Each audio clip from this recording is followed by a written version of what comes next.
Well, the rods are in. It's a very cold, misty day. Sunday morning. We're at Shearwater. Thought we'd come and try and increase our chances of catching a few fish. As you can see, it's pretty misty out there. There's a few fishing. Not that you can see them, you can't see the far bank.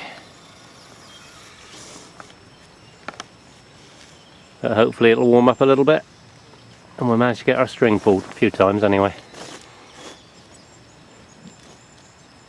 For everybody who was subscribing to Kingfisher 4522 and has moved across to cooking and carping, thanks for that. It won't all be cooking. There'll be some cooking, there'll be lots of carping, and I hope you enjoy everything we do. Cheers.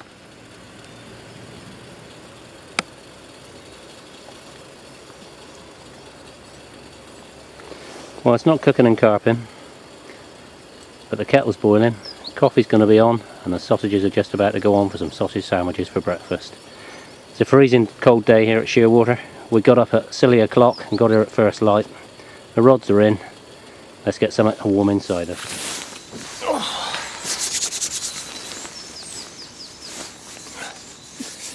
God, it's cold. As I said, we're at Shearwater today, and to try and maximise our chances, we're fishing different rigs on all the different rods. Anybody who's watched my videos before will know that this is a very standard rig for me.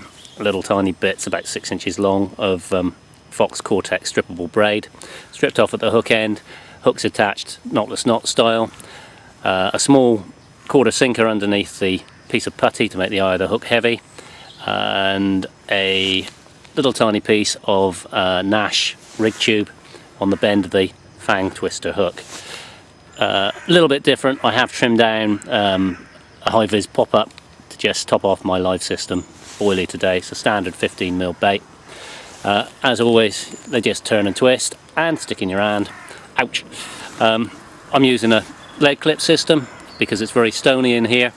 I like the lead to come off. If it gets stuck between two stones, I want the lead to come off rather than have a snagged fish. But I do, however, still use a very little, there he is, a very little flying back lead stopped by a quarter sinker. The line, as always, is 14-pound Ultima fluorocarbon coated so it sinks, and I always fish slack lines. Attached to this, I use a little PVA stick. In the stick is liquidized live system and liquidized bread. As it dissolves, it gives a lovely column in the water, and every time a fish goes anywhere near it, it sends up a little column of particles. Just nick it on the hook like that. It's trapping the hair in place. Nothing can tangle. We'll whack this one out, and I'll show you another one in a bit. Okay, rig 2.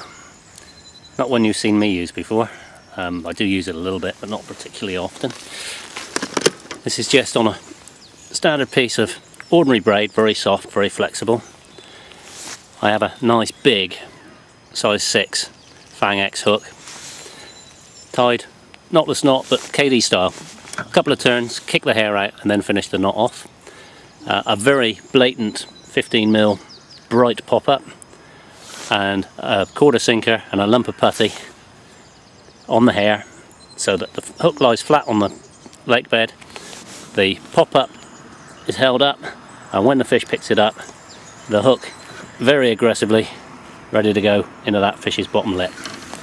Again, on a lead clip system, and I'm going to clip on exactly the same, one of those PVA sticks of liquidized bread and live system,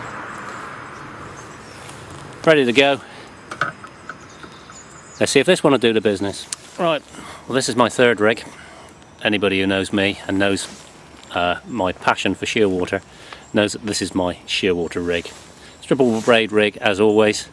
Big blob of putty, nice hinge, the big size 6 fang twister, blowback style as always, and a double 18mm bait. Fished on the lead clip, everything else is exactly the same. This is the rig that I'm confident to chuck out and leave, and knowing that if I get a run on this rod, it's going to be a fish worth having. This one I always fish with a stringer. On this stringer, it's a piece of PVA tape.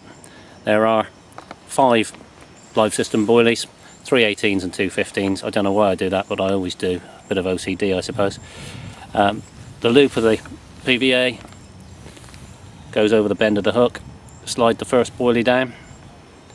Leave some separation between each of those boilies so that the PVA tape can dissolve.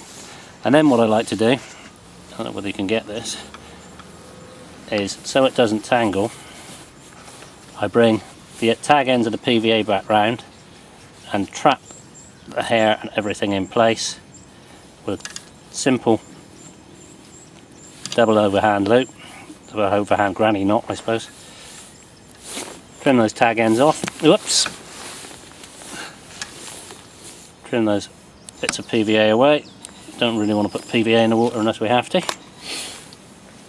and then take one of those boilies and pop them back through.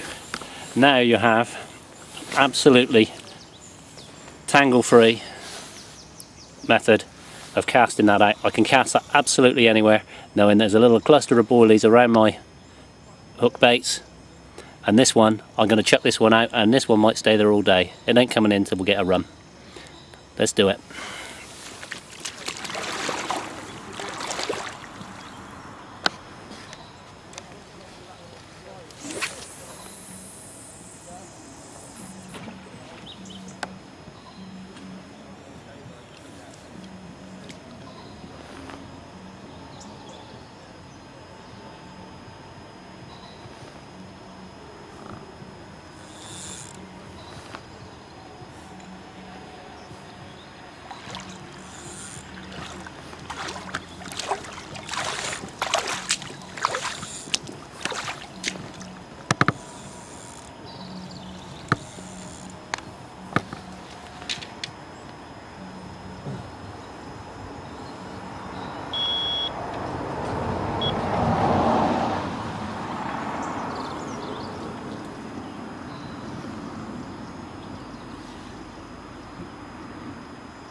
That's the one we want to go. Down here in the water, you can see how clear this water is. But this little white patch down here. There we go. That's what happens on the bottom with one of those little liquidised bread and liquidised boilie sticks. The PVA is completely gone and it's opened up to a lovely little blatant white patch. You imagine the bait sitting in the middle of that. Well, the mist is beginning to lift now. You can actually see across to the far side of the lake. It's still very, very cold. Certainly a gloomy January day. But as you can see, we're fishing down the dam end of the lake. This is a dam over here. The thinking behind this is because it's very cold, the water down the dam end is an awful lot deeper, and hopefully it'll be a bit warmer in the deeper water. Winter time we sort of tend to aim for this end of the lake, whereas in the summer everybody wants to be as far down that end, all the way down there, the other end of this marvellous 28-acre lake, down in the shallow water where it's only sort of 3-4 foot deep. But it warms up so quickly, and the fish spend most of their time in the summer down that end and migrate back this end in the winter. We've actually been here a couple of hours now. It's cold and we are fishing quite big baits, but we've had nothing. I had a single beat on the big bait rod. We're not even been pestered by bream today, but the smallest baits we've got on are 15 millers because we don't really want to catch bream. I don't enjoy getting my hands wet and cold for, you know, a little slimy thing like that. And the only rod I really want to scream off is the one with the double boilies on, because I know it'll be a decent fish. You can hear by the traffic noise it's getting a bit busier here now. People are wandering about, walking dogs, and we are the roadside of the lake today. Obviously you can hear the traffic noise behind us.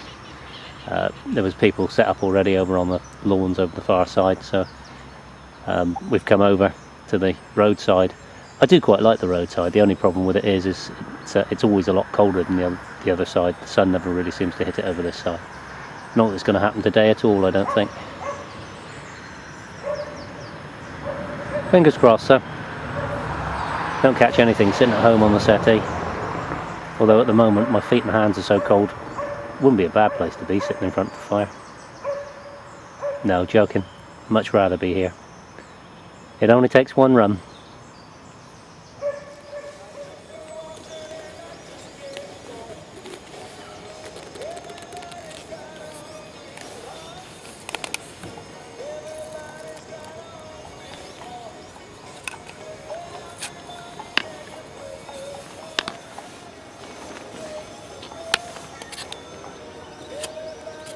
There's Margot's black man's willy stick. She never make her mind up whether she wants to do a pellet stick or a bread stick, so she's got both. I like the best of both. There. She does like a whopper. Well, I just had a screaming run on the right hand rod, the one with the KD rig on. And as I said at the beginning, it's not a rig I use very often. It's not something I'm overly confident with. The line was screaming off the clutch. I picked the rod up and there's nothing there.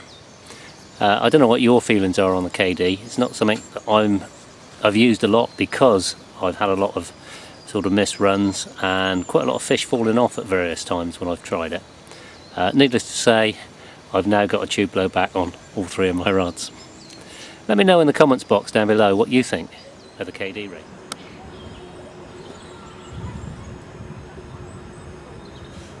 It's trees like this that show how long this lake's been here. Part of the Longleat estate. And there was lots and lots of money for some people, and they could make these absolutely beautiful places. That tree must be hundreds of years old.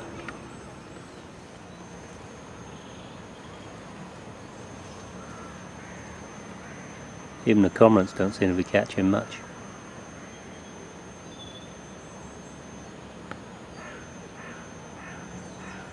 That's only a youngster, he's got a white head.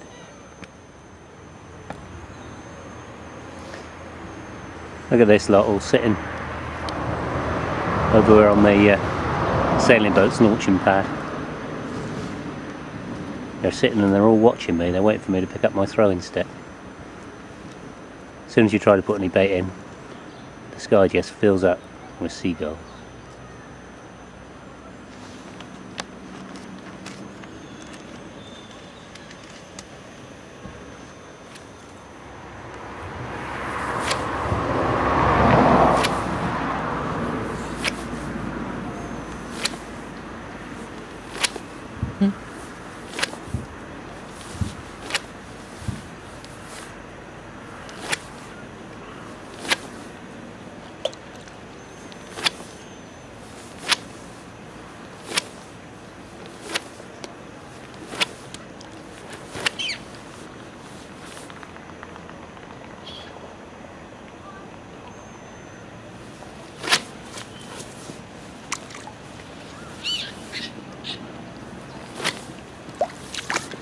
Did any of them hit the water?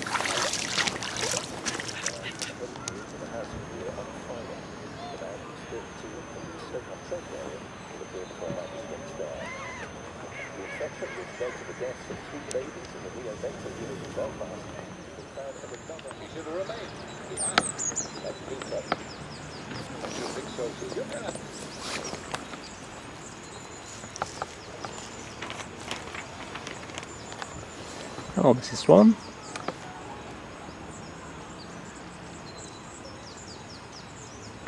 That just goes to prove how visual my bit of breadstick was. Straight to it. And swan's just come straight in and cleared it up. Oh, now we're going to have a standoff. Oh, who's going to win? What is it else? Just goes to show, Jack Russells and swans like live system too.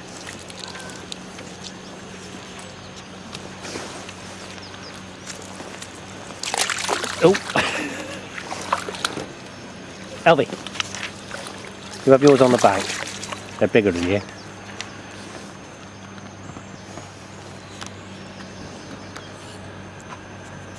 Elvie just loves the live.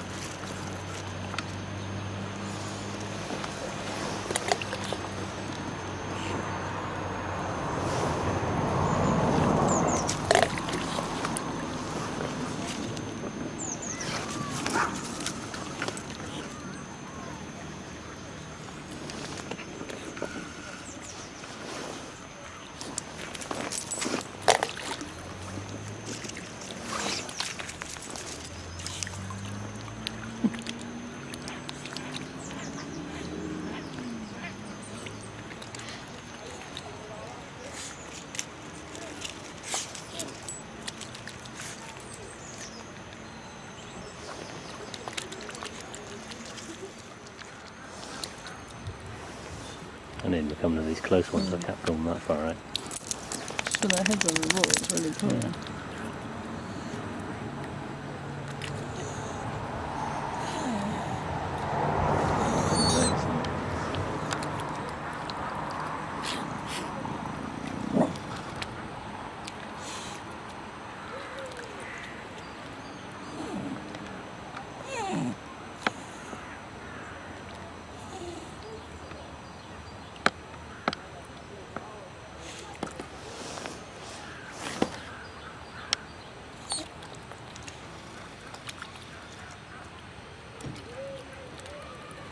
They've certainly got no fear of us.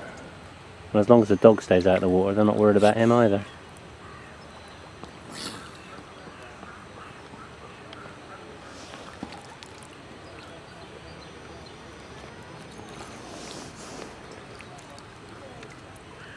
I got one stuck on your nose. Well, Ian, CC Moore live system is definitely the one bait to use for swans.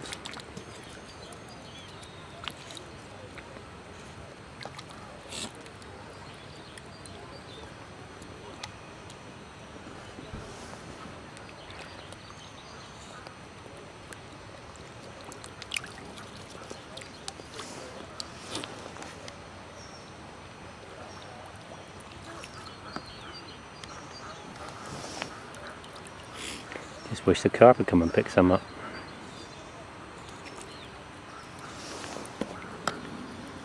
I don't know enough.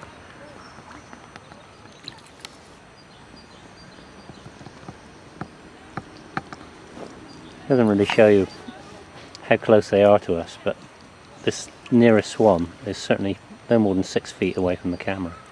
And the dog's closer than that. The dog's between the camera and the swan. I don't know whether they lose their fear because they're hungry in the winter, but they certainly wanted those boilies.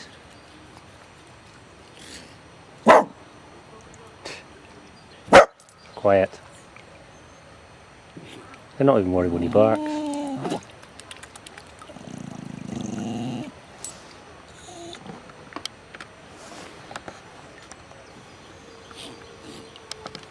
Classic picture of a swan. Stunning. Well, it's about 2 o'clock in the afternoon now. It's bloody cold. The water is freezing, gin clear. I can see 12 other anglers on the lake from here, and I've seen 1 fish caught. Most people are beginning to pack up, make their way home. I think it's time we did the same. It's one thing doing a decent length session and you've got a bivvy and a warm bed you can get into when you get cold. But doing these day sessions, and it's not even been a long session because the days are so short. But the thing with doing these day sessions with no shelter is once you start to get cold, you get really cold. So, sorry, there's been a tiny bit of cooking. Plenty of carp in, but absolutely no carp. See if we can rectify that next time out. Little tiny telltale tube kicker, not a kicker, let's try that again, with a Fang X. Isn't Fang X at all. Nick on a PVA bag. Basically in the PVA bag is liquidized live system boilies and liquidized bread. Gives a lovely cloud in the water, and every time the fish goes anywhere near it, it sends a little plume of attraction up into the water.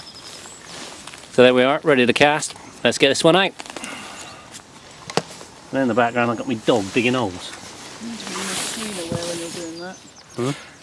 As I said, we're on Shearwater today. It's very cold, still January after all.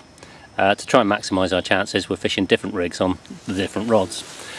Anybody who's seen my videos before will know that this is a very, very standard rig for me. I use it pretty much everywhere. It's a piece of Fox Cortex strippable braid, stripped off at the hook. Simple knotless knot style. There's a quarter sinker underneath a piece of putty to make the eye of the hook heavy. I've done all this before. A little tiny piece of Nash diffusion sinking rig tube there. It fits the fang, ting tong. You ever given up? Over there and lie down. Another one for the end.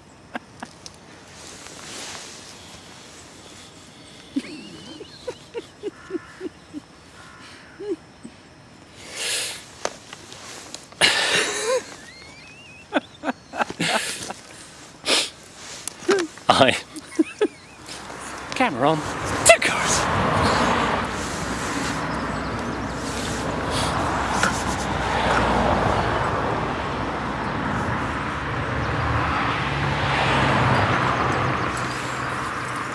God, I'm beautiful. We need to put that at the end. Right, well, as I said,